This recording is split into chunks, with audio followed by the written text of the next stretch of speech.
Lionel Messi didn't go to Saudi Arabia. I mean, he is a sort of the head of their tourist board. We shouldn't forget that. But he did turn up for Inter Miami. And how? In the last minute of injury time. Let's talk to Brian Sciaretta, MLS expert over there. How you doing, Brian?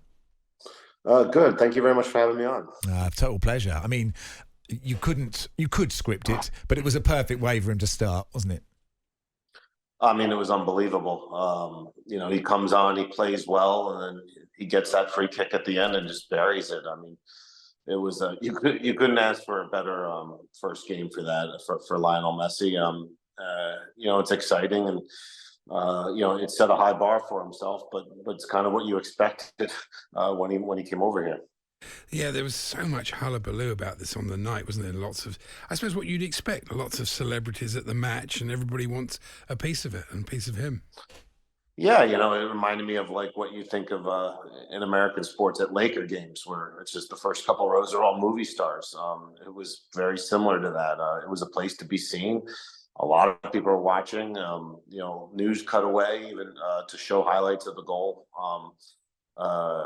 For just random people, everyone's kind of been talking about it, even people who are into the sport.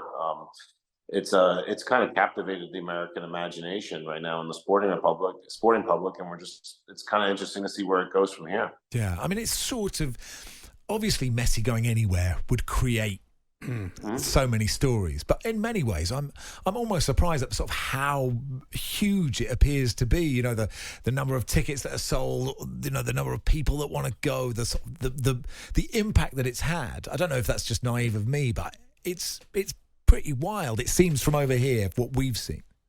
Yeah, you know what I think a big thing of it is like, and everyone acknowledges that he's not in his prime right now. But I mean, he just won the World Cup 6-7 months ago, in probably one of the best World Cup finals I've ever seen. So it's fresh off the mind. It's like when Pele came to the U.S. in the 70s. He'd been away from Brazil for quite some time, and or the Brazilian national team, and he'd almost been playing like semi-pro at that for a while. Then he came over. He's almost coming out of retirement. This is, everyone still believes that, you're seeing maybe not the best version of Messi, but still a very good one. And really, it's also a guy who's really only played for 3 clubs in his life. So he's not just a professional journeyman either. It's very interesting in that regard. It's been such a big fuss in Argentina as well. And Argentinians who are wealthy love to go to Miami. It's already a place they enjoy going. So, of course, it's a big pilgrimage. And I also was reading that a whole load of counterfeit shirts arrived in Argentina. Of course. Because that is going to be quite a nice shirt, and it's going to be a very desirable item, I think. Yeah, $200 to get it. I mean, it costs a far lot less to make it. The markup is unbelievable. But yeah, everyone, even my mom is talking about, and she doesn't really follow the sport or any really team sports, and she wants a pink Messi jersey. So Really? Yeah, I mean, just from my own anecdotal evidence, yeah, it's pretty remarkable. Are there any guys in the Inter Miami squad who a few of them must be like, well, they were terrible last year, weren't they? They were bad. That's But right, isn't it? Right? There must be those on the pitch going, what on earth am I doing next to him? Well, it's a funny story. A couple of years ago, they got caught cheating, trying to circumventing the league's salary cap rules. And they got hit with a pretty heavy penalty in terms of players they could transfer in and stuff. So the design and a punishment that's one of the reasons why they were terrible.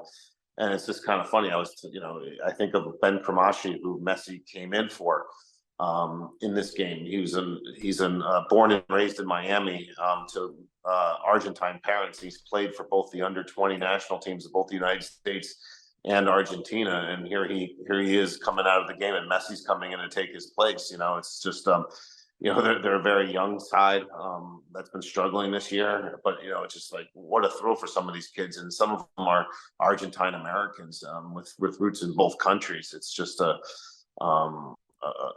phenomenal line of stories in this team, and I think they'll be pretty good too. I think Tata Martino was a very good choice to be the head coach because of how he relates to Messi and the fact that he's won in this league before, and it's going to be, it's not going to. He's going to be working on that building that locker room, but it's no easy task.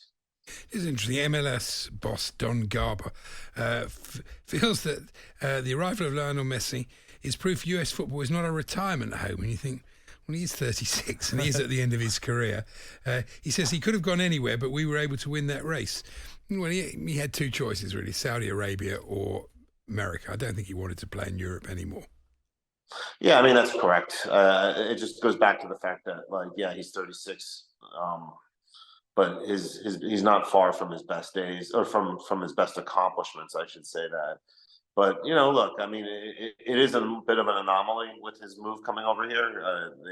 The league's teams have generally brought in mostly younger players, but sometimes, you know, exceptions have to be made in certain situations.